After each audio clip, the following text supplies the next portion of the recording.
Hello friends, welcome to shorthand super fast writers.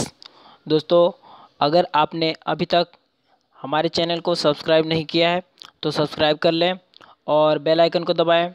Daily short hand dictations के लिए, इस तरह के और भी डिक्टेशंस लिखने के लिए आप हमारे प्लेलिस्ट पर जा सकते हैं और आज के मैटर की ट्रांसक्रिप्शन के लिए आप डिस्क्रिप्शन की लिंक पर जा सकते हैं। शुरू करते हैं आज का डिक्टेशन ट्रांसक्रिप्शन नंबर 346 से, volume number 16। Be ready.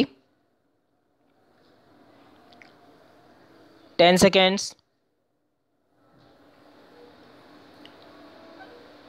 5 seconds.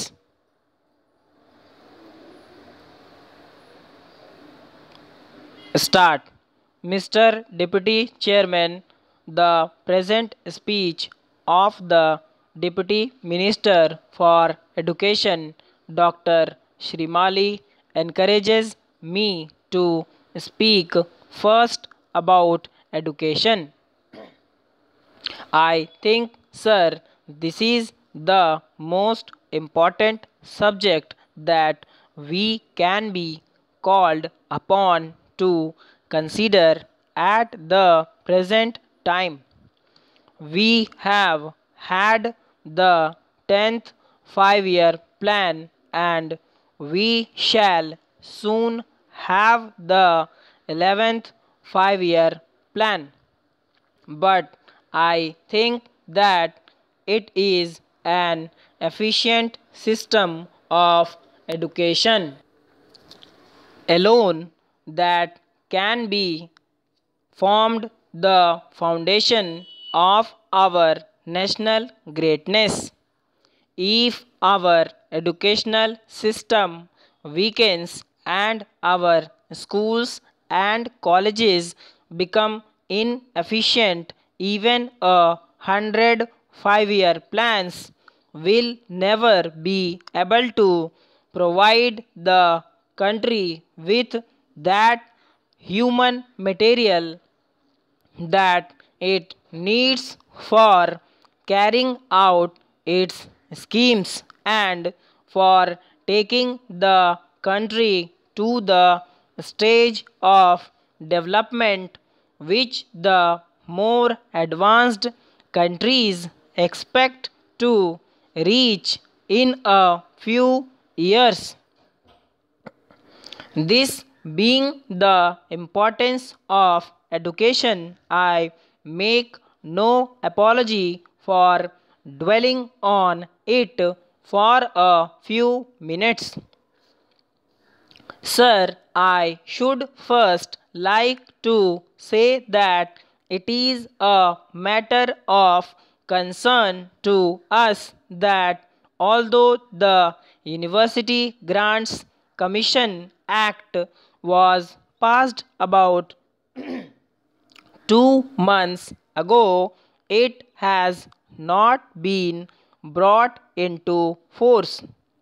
This is due, I suppose, to the fact that the Education Ministry has not yet been able to either appoint anybody as the chairman of the commission or to select its members. I know, sir, that as the new act has not come into force, the commission as it was before the act was passed can continue its work. But the Education Ministry ought to realize and understand the psychological effect of the passing of the new act. The commission appointed a number of committees which have not yet completed their work. In theory, it is quite correct to say that these committees can continue to work as they were doing before.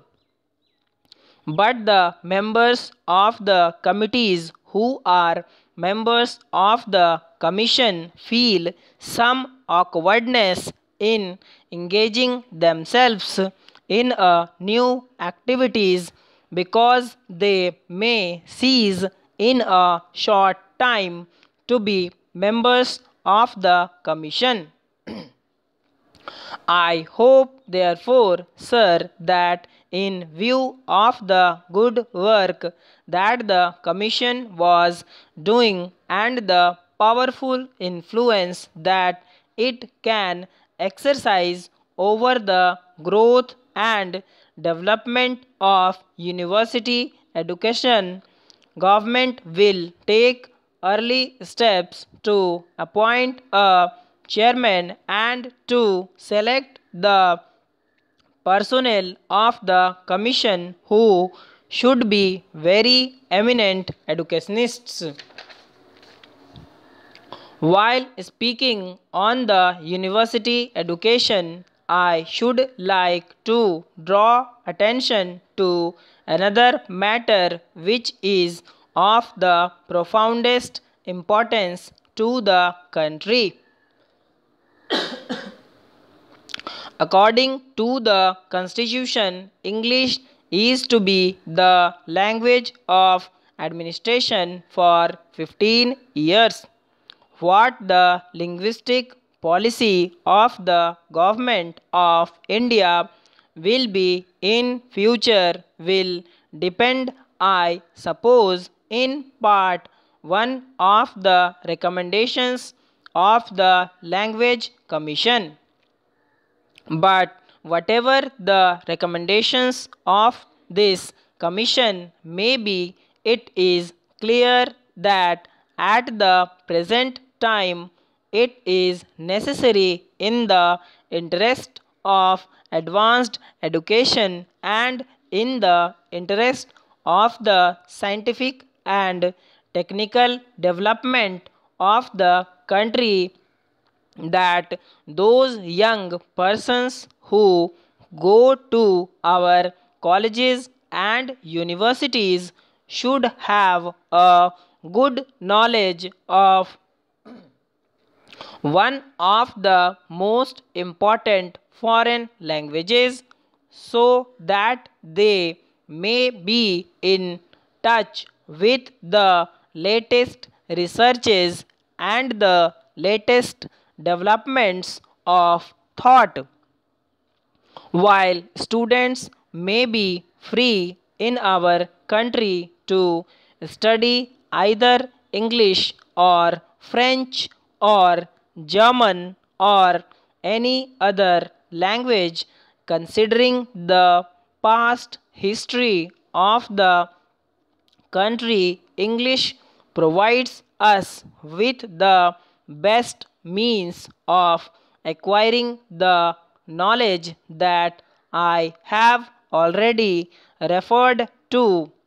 Now, many universities with a very laudable aim have made the mother tongue of the students the medium of education. Educationally, sir, there is nothing wrong about it, but we have to consider what the practical effect of such a policy will be. If the main languages of India were well developed, and if a man who knew them could acquire the latest knowledge in any branch of the study and could come into contact with persons interested in his branch of knowledge, some of the difficulties that are attendant on the present policy would disappear. But there is one other question, sir, that we have to consider. English today is not merely a means of acquiring modern knowledge for ourselves, but is also a means of maintaining the unity of the country. It can be no matter of pride to us that we should have to use a foreign language in order to communicate our ideas to others and to enable the intelligentsia to understand the thoughts that are pervading the minds of the educated people in the country, but we have to take facts as they are. We hope a time will come when at least one of our own languages, and I suppose Hindi, will be in an advantageous position. So thanks for watching. Do like, subscribe and share.